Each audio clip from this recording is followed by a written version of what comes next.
कौन है लॉरेंस का गुरु? इसे मानता है अपना सबसे बड़ा हीरो।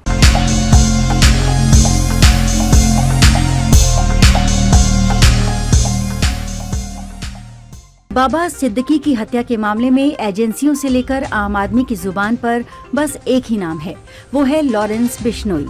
लॉरेंस बिश्नोई इस वक्त गुजरात की साबरमती जेल में बंद है और बाबा सिद्दीकी मर्डर केस में ये तो साफ हो चुका है कि इस क्राइम के पीछे भी लॉरेंस बिश्नोई ही है।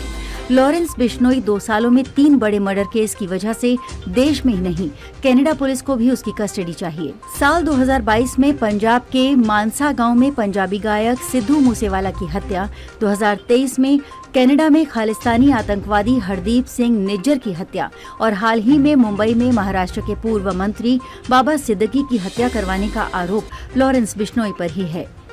अब लोग ज्यादा से ज्यादा लॉरेंस बिश्नोई के बारे में जानना चाहते हैं।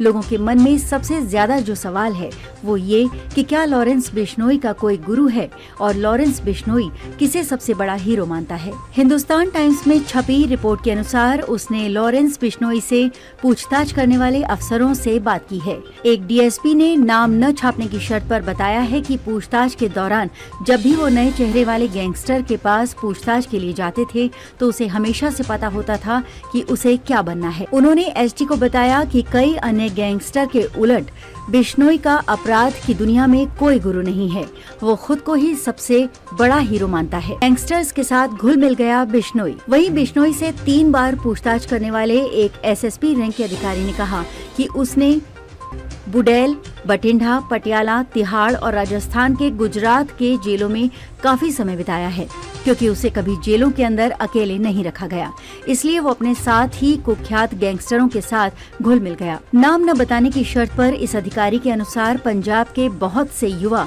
विदेश में बसे हुए हैं और बिश्नोई ने उन्हें अपने काम में लगाने का तरीका निकाल लिया है। बिश्नोई किसी देश में कोई भी काम कर सकता है। उन्होंने कहा कि ये कहना गलत है कि बिश्नोई के गिरोह में निश्चित संख्या में सदस्य हैं। मुझे याद है कि बिश्नोई ने हमसे कहा था कि वो किसी भी देश में कोई भी काम कर सकता है जहां भारत के युवा बसे हुए हैं। पंजाब पुलिस के वरिष्ठ अधिकारियों के अनुसार बिश्नोई के करीबी सहयोगी संपत नेहरा हरियाणा में ऑपरेशन की देखरेख करता है, जबकि गोल्डी बरार, जो संयुक्त राज्य अमेरिका में रहता है, भारत के बाहर और पंजाब की ऑपरेशन की देखरेख करता है। दीपक कुमार उर्फ टीनू, रविंदर उर्फ काली राजपूत और संदीप उर्फ काला जठेरी बिश्नोई के अन्य करीबी सहयोगी हैं। बरार को छोड़कर बाकी सभी जेल में हैं। लॉरेंस बिश्नोई ने क्यों की मूसेवाला की हत्या? माना जा रहा है कि मूसेवाला की हत्या 2021 में बिश्नोई के एक दोस्त की हत्या का बदला है।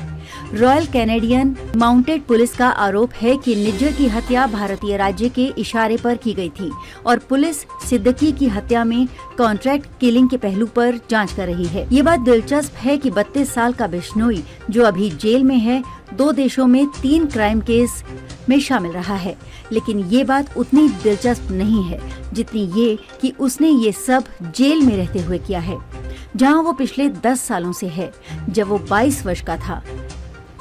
छात्र नेता से बना गैंगस्टर।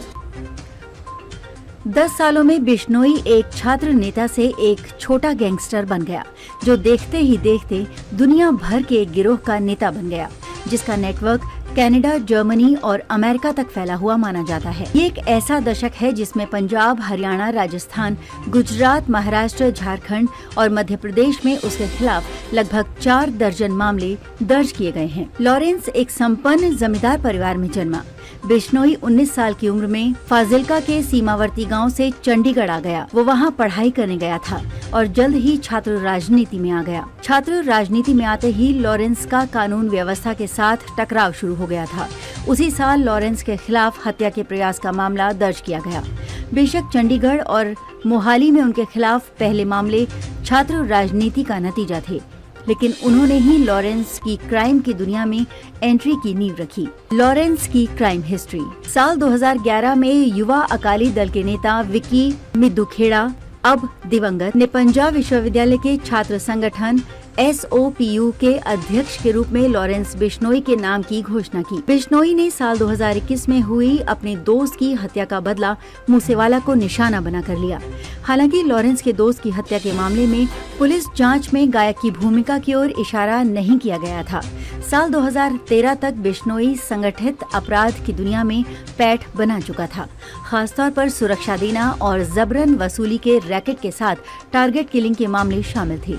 लेकिन 2014 तक वो जेल में था। वास्तव में उसका अधिकांश जीवन सलाखों के पीछे ही बना। इसमें से कुछ बड़े नामों के पीछे जाने की उसकी इच्छा से भी मदद मिली है। साल 2018 में वो काले हिरण के शिकार के लिए अभिनेता सलमान खान को मारने की धमकी देकर राष्ट्रीय सुर्खियों में आया था। बिश्नोई समुदाय काले हिरण को पवित्र मानता है।